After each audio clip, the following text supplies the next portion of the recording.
HMS Agamemnon was a 64-gun third-rate ship of the line built as part of the Ardent class, the same class of ship that would give the Royal Navy the HMS Indefatigable 3 years later. She was laid down in February 1777 and launched and commissioned in March 1781, and would be the first Royal Navy vessel named after the legendary Greek king Agamemnon of the Trojan War, part of a trend at the time to use names from Greek mythology, although this apparently didn't go down especially well with the crew, who preferred to call her the Eggs and Bacon instead.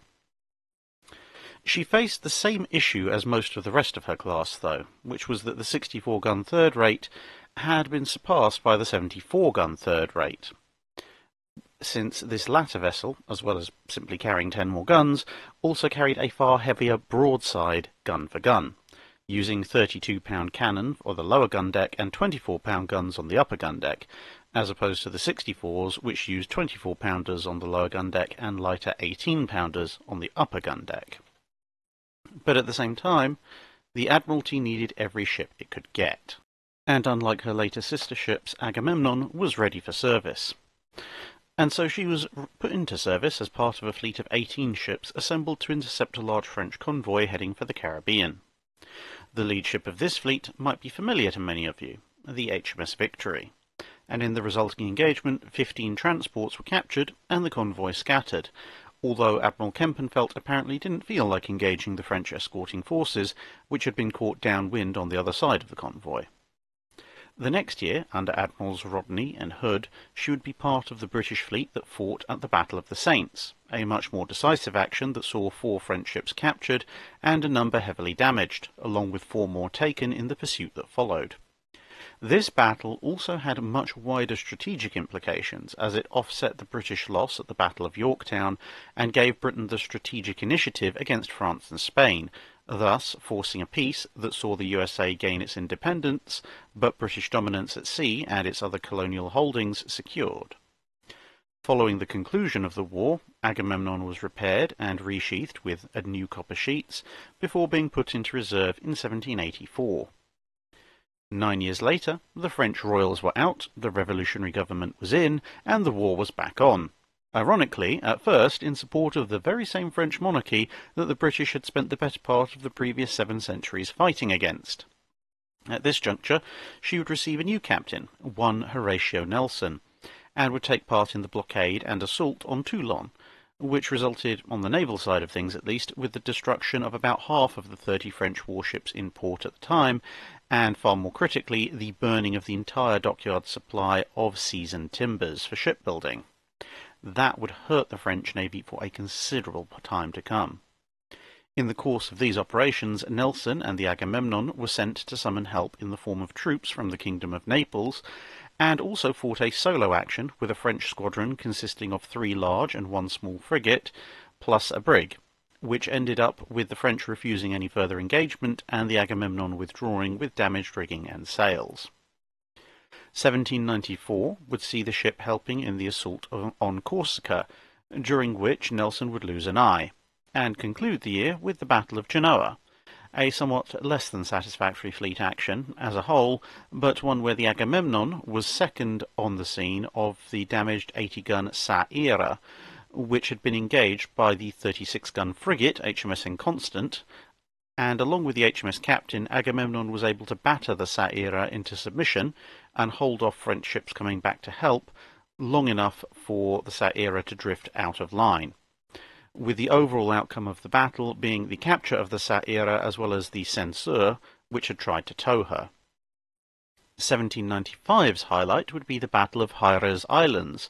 where Agamemnon would again find itself serving alongside HMS Victory, as Agamemnon and an escort of frigates were chased down by a full French fleet, which was then in turn chased off by a similar-sized British force, with both Victory and Agamemnon being some of the few British ships that were able to engage before Admiral Hotham, who'd also been in command at Genoa, ordered them to fall back. With Admiral Hotham relieved of command, 1796 would see the ship's last action under the now Commodore Nelson, taking a small French convoy, before Nelson was moved to HMS Captain, and the Agamemnon, in need of repair, was sent back to England, where she would end up as part of the Nore mutiny the following year in 1797, and found herself in the somewhat unique position of not actually being part of the original mutiny, but then having elements of the crew forcing the ship to join in later on. Then, having loyal elements of the crew, along with the ship's contingent of Royal Marines, regaining control of the ship and rather forcibly ejecting the hardcore mutineers over the side. The next few years were relatively quiet until in 1800 she ran aground and had to be helped into Plymouth and tied to an old hulk to prevent her from sinking.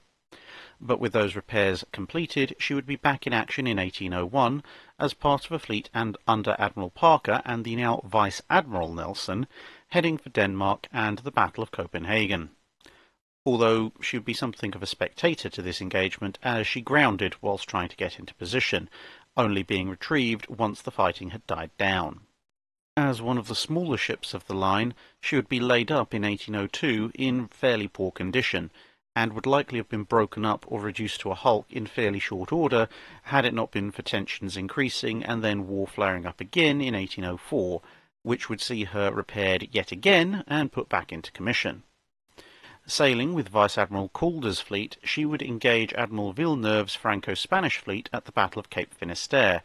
forcing the Franco-Spanish fleet to divert from their course towards the English Channel and instead head south towards Cadiz, pursued by Nelson's fleet, which had been tracking them across the Atlantic.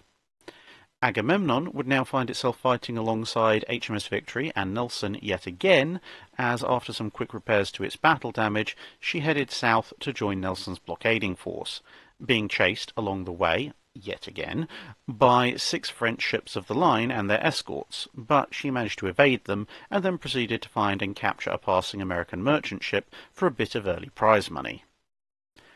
She would then take position number 8 in the column led by Nelson and the Victory at the Battle of Trafalgar,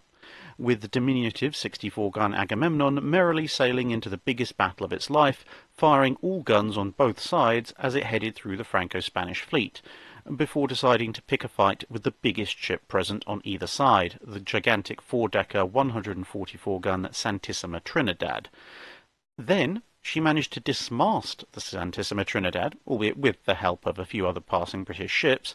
but was unfortunately unable to take the ship's surrender, as the forward or van part of the Franco-Spanish fleet, which had been cut off by Nelson's manoeuvre, was doubling back to engage, and Agamemnon, being one of the ships that was in somewhat better shape than others, was ordered to intercept and deflect them.